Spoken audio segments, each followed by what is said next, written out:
రంగారెడ్డి జిల్లా నందిగాం మండలం హైవే వద్ద రాత్రి 2 ట్యాంకర్లలో డీజిల్ తరలిస్తుండగా విశ్వసనీయ సమాచారం మేరకు సివిల్ సప్లై అధికారులు రైడ్ చేసి పట్టుకున్నారు.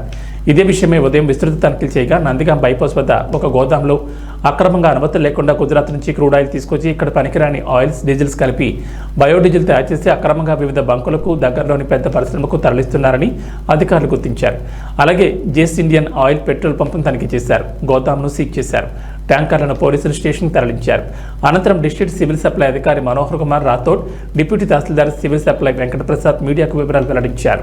రాత్రి 9:30 గంటలకు మాకు విశ్వసనీయ సమాచారం మా విజిలెన్స్ ఎన్ఫోర్స్మెంట్ వాళ్ళు మాకు ఇచ్చారు. ఏంటంటే కల్తీ పెట్రోల్ ఉన్నదని. మేము మా డ్యూటీ లోకల్ డ్యూటీ ప్లస్ మేము తనిఖీ చేయడానికి వచ్చాము. ఇక్కడ నందిగామ మండల్ మేకగూడ అక్కడ ట్యాంకర్లో సస్పిషియస్గా కనిపించింది. ఆ తర్వాత మేము ఆ ప్లేస్ డ్రైవర్ని తీసుకొని అక్కడ గోడౌన్ దగ్గరికి వెళ్ళాము. ఆ గోడౌన్లో అక్కడ ఆయిల్ గుజరాత్ నుంచి, సూరత్ నుంచి తీసుకొచ్చి అమ్ముతున్నాడు. అంటే ట్యాంకర్లో చేసి మిక్స్ చేసి అడల్టరేటెడ్ ఆయిల్ బోజర్లో పంపి అమ్ముతున్నాడు. అంటే బయటకు తీస్తున్నాడు. తర్వాత అంటే 12 KL 2 బోజర్లో ఒక దాంట్లో 6,000, ఇంకొక దాంట్లో 6,000, టోటల్ 12,000. అంటే ఈ యజమాని అదే ఆయననే ఇల్లీగల్ పెట్రోల్ గోడౌన్ ఉంది కదా. కంప్లైంట్ మాకు విషన్ని ఎన్ఫోర్స్మెంట్ డ్యూటీ మా నమ్మదగిన సమాచారం మేరకు నా పేరు వెంకటేష్ ప్రసాద్, డిప్యూటీ తహసీల్దార్ సివిల్ సప్లై. మా గౌరవనీయులు డిఎస్ఓ గారు, రంగారెడ్డి జిల్లా గారు మనోహర్ కుమార్ రాథోడు వారు ఆధ్వర్యంలో మా డీటీలు అందరం కలిసి మరియు task force civil supply SP గారు శశిధర్ రాజు గారు మరియు ఏఎస్పీ ప్రభాకర్ రావు గారు మరియు శ్రీనివాసు రెడ్డి లీగల్ మెట్రాలజీ గారు మరి సెల్స్ ఆఫీసర్ అంకేష్ కుమార్, నితీష్ కుమార్ గారు అందరి సమక్షంలో ఈ జేఎస్పీఎల్ పాయింట్ను అరుణ్ సోలంకి దాన్ని తెలిసింది. ఆయన పన్నార్ అనేది ఒకటి ఇక్కడ మేఘగూడ పక్కకు ఒకటి ఉన్నది, ఏది రంగపూర్ రోడ్డు చలవేంద్రంపల్లి రోడ్లో ఉన్నది.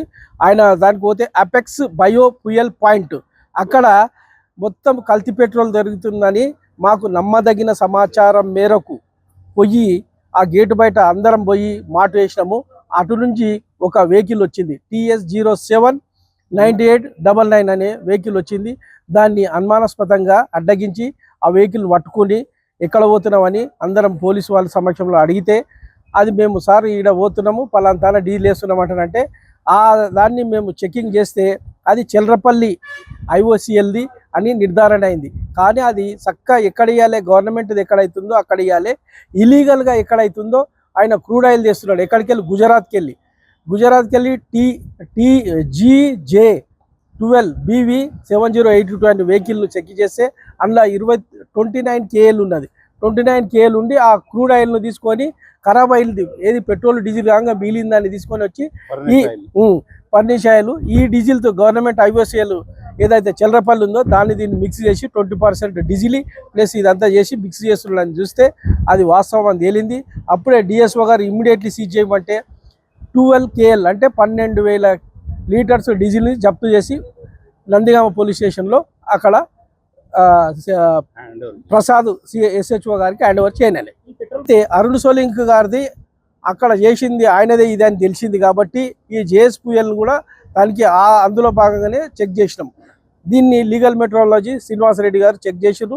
మా సెల్స్ ఆఫీసర్ కూడా ఉన్నాడు, ఎవరు IOCL అంకేష్ కుమార్, వాళ్ళందరి సమక్షంలో చేసి నితీష్ కుమారు వాళ్ళందరూ చేసి ఇక్కడ ఏమున్నదని చేసింది అని మేము చెప్తున్నాం. ఒక్కొక్కరి తాన ఫోరెన్సిక్ తీసుకుంటాం. ల్యాబ్ ఏదైతే ఉన్నదో డీజిల్ దానికి ల్యాబ్కు పంపిస్తాము. ఒకటేమో DSO దగ్గర ఉంటుంది, ఒకటేమో డీలర్ దగ్గర ఉంటుంది. దీనికి ఏదైతే ఉండదో సెక్షన్ 420 ప్రకారం చీటింగ్ చేసినట్టు ఉంటుంది. యాక్ట్ 1955 EC యాక్ట్ ప్రకారం వానికి తప్పకుండా 6 ప్రకారము యాక్షన్ ఉంటుంది, చట్టపరంగా చర్యలు తీసుకుంటారు.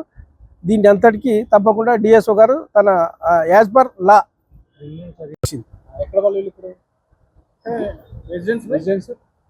అరుణ్ సోలంకి అని ఉన్నది కానీ మళ్ళీ ఈయన రెసిడెన్స్ హైదరాబాద్ అని చెప్తున్నారు. ఇది వచ్చేసి ప్రధాన జాతీయ రహదారి పక్కన ఉంది కదా. దీన్ని ఏదైతే ఉన్నదో కమిషనర్ గారికి ఇట్లోటి డీజిల్ ఖరాబ్ అయింది, మనము బజ్జీలు చేయంగా మిగిలిపోయి ఉంటుంది చూడు, అట్లా నూనె ఖరాబ్ అయిన నూనె అట్లోది ఏదైతే ఉన్నదో బండ్లల్లో ఇంజన్ బోర్ చేతికి వస్తుంది, కన్జంప్షన్ అయ్యేది. కాబట్టి కమిషనర్ గారు ఏదైతుందో మా గౌరవనీయులు చౌహాన్ గారు ఆయన ఆదేశాల మేరకు డిఎస్ఓ గారు ఆదేశాల మేరకు రైడ్ చేసి 12 KLను సీజ్ చేసి జప్తు చేసినారు. ప్రాథమికంగా ఉన్నది ఎప్పటి నుంచో తెలిసింది కానీ మాకు ఈ మధ్యనే తెలిసింది కాబట్టి మొత్తం సీజ్ చేసి ఇదంతా చేసుకున్నాం.